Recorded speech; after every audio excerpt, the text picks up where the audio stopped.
In the early hours of July 22, 1979, a room full of powerful men in Baghdad sat frozen in silence. The air was thick, heavy with fear. At the front of the hall stood a man with a thick mustache and piercing eyes, calmly reading names from a sheet of paper. One by one, the names echoed across the chamber. Each name meant the same thing: death. Men who had once laughed with him, eaten with him, and pledged loyalty to him now trembled in their seats. Some collapsed in tears before their names were even called. Guards moved swiftly through the hall, dragging away those whose fate had just been sealed. The man reading the list never raised his voice. He didn't need to.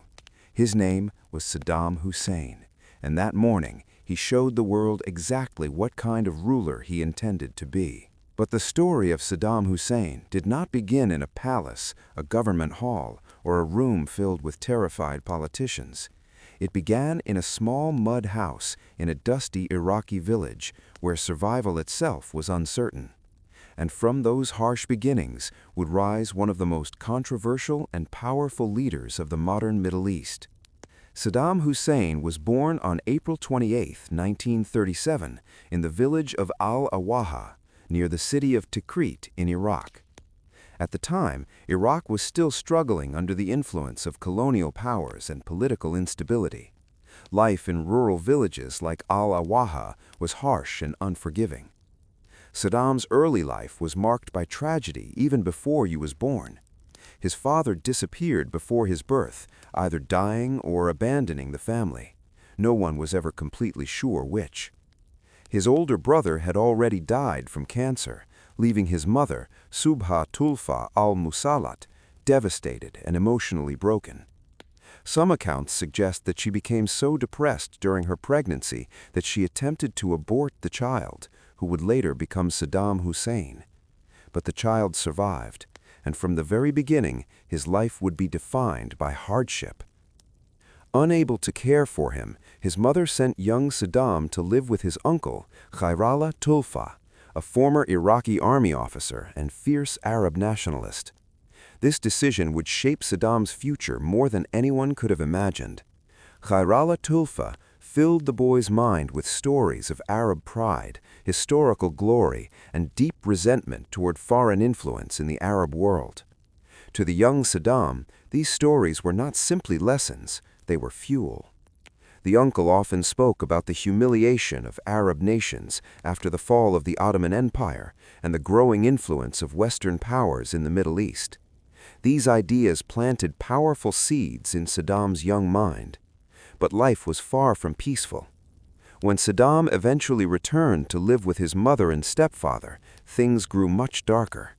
His stepfather, Ibrahim al-Hassan, was reportedly abusive. According to several historical accounts, Saddam endured frequent beatings and humiliation. Some biographers claim the young boy carried an iron bar with him for protection as he walked the streets of Tikrit. Whether every detail of these stories is true or not, one thing is clear: Saddam grew up in an environment where strength meant survival. Weakness was dangerous. Fear was something to be hidden. By the time Saddam reached his teenage years, Iraq itself was entering a turbulent political era. In 1958, the Iraqi monarchy was overthrown in a violent revolution that shocked the region. King Faisal II was executed, and the country entered a period of coups, political rivalries, and ideological battles. For young men like Saddam Hussein, politics suddenly became a battlefield, and Saddam was eager to enter the fight. He joined the Ba'ath Party, a political movement that promoted Arab nationalism, socialism, and the idea that Arab countries should unite into a single powerful state. The Ba'ath Party attracted ambitious young men who dreamed of power, revolution, and reshaping the Middle East. Saddam quickly proved that he was not just another member.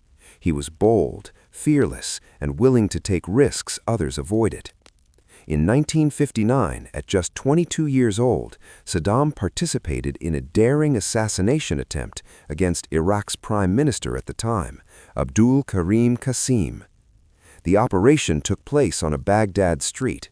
As Qasim's motorcade drove through the city, gunmen opened fire. Saddam was among them. But the attack failed. Qasim survived, and the assassination team scattered in chaos. During the escape, Saddam himself was wounded in the leg. With Iraqi security forces hunting him, he fled the country, first escaping to Syria and later to Egypt. For many young revolutionaries, exile might have meant the end of their political ambitions. For Saddam Hussein, it was only the beginning. In Cairo, he continued studying politics and strengthening his ties with the Ba'ath Party. Egypt at that time was under the leadership of Gamal Abdel Nasser, one of the most influential Arab nationalist leaders in history. Nasser's speeches, ideas, and vision of Arab unity deeply inspired Saddam. He watched carefully, he learned, and he waited. Back in Iraq, the political chaos continued. Governments rose and fell rapidly. Coups became almost routine. Then, in 1963, the Ba'ath Party briefly seized power in Iraq. Saddam returned to the country, hoping his moment had finally arrived. But power in Iraq was unstable, and the Ba'athists were soon pushed out again. Saddam was arrested and thrown into prison. For many political figures, prison would have meant political death. But Saddam Hussein had no intention of fading into obscurity. In 1966, he carried out one of the most famous prison escapes in Iraqi history. According to reports, Saddam and several Ba'ath Party members dug a tunnel or orchestrated a carefully planned breakout that allowed them to escape captivity. Once free, Saddam immediately returned to political organizing. But this time, he worked more carefully, more strategically, more patiently. He understood something many others in Iraqi politics did not. Power was not only won through bold action, it was maintained through control. And Saddam Hussein was learning exactly how to seize it. By the late 1960s, Iraq was once again approaching a turning point. Political alliances shifted constantly. Military officers plotted behind closed doors, and the future of the country seemed to change with every passing year. But among the chaos, Saddam Hussein was quietly building something far more powerful than a simple political career. He was building a network. After escaping prison in 1966, Saddam returned to the underground structure of the Ba'ath Party with a new reputation. He was no longer just a young activist or an ambitious revolutionary. He was now seen as a man who had survived assassination attempts, prison, and exile.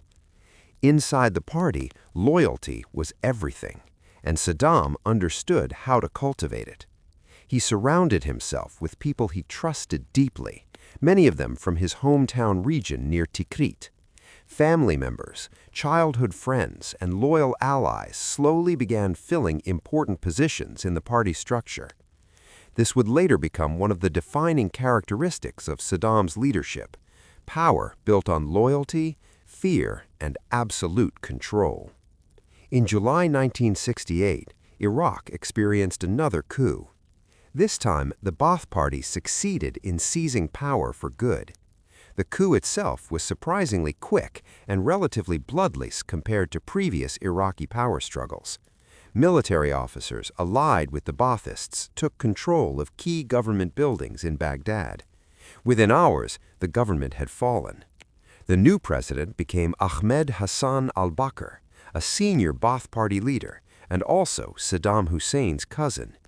But while al-Bakr held the title of president, many historians agree that another man was rapidly becoming the real power behind the scenes: Saddam Hussein. At only 31 years old, Saddam was appointed vice president of Iraq. To the outside world, he appeared to be the young deputy of an older leader. But inside the government, Saddam began constructing one of the most powerful security systems the Middle East had ever seen. He understood something fundamental about political survival in a country known for coups. Control the intelligence services and you control the country. Saddam began building multiple security agencies whose main purpose was to monitor the population, track political enemies, and eliminate threats before they could become dangerous. These organizations included the Mukhabarat, Iraq's powerful intelligence service. Informants spread across the country. Neighbors reported on neighbors. Government employees were monitored. Military officers were carefully watched, and anyone suspected of disloyalty could suddenly disappear. For Saddam, security was not just a tool, it was the foundation of power. At the same time, Iraq itself was changing rapidly. One of the most important decisions made during this period came in 1972. The Iraqi government nationalized its oil industry. Before that moment, much of Iraq's oil wealth had been controlled by foreign companies, but after nationalization, the Iraqi state took full control, and suddenly massive amounts of money began flowing into the country. Oil prices rose dramatically during the 1970s, especially after the 1973 oil crisis. For Iraq, this meant enormous new wealth. Saddam used this money strategically. He supported large development programs, building new roads, hospitals, schools, and infrastructure across the country. Education expanded rapidly. Healthcare improved. Many Iraqis saw their living standards rise during the early 1970s. For a time, Saddam's growing influence appeared to bring stability and modernization. International observers even described Iraq as one of the fastest developing countries in the Middle East.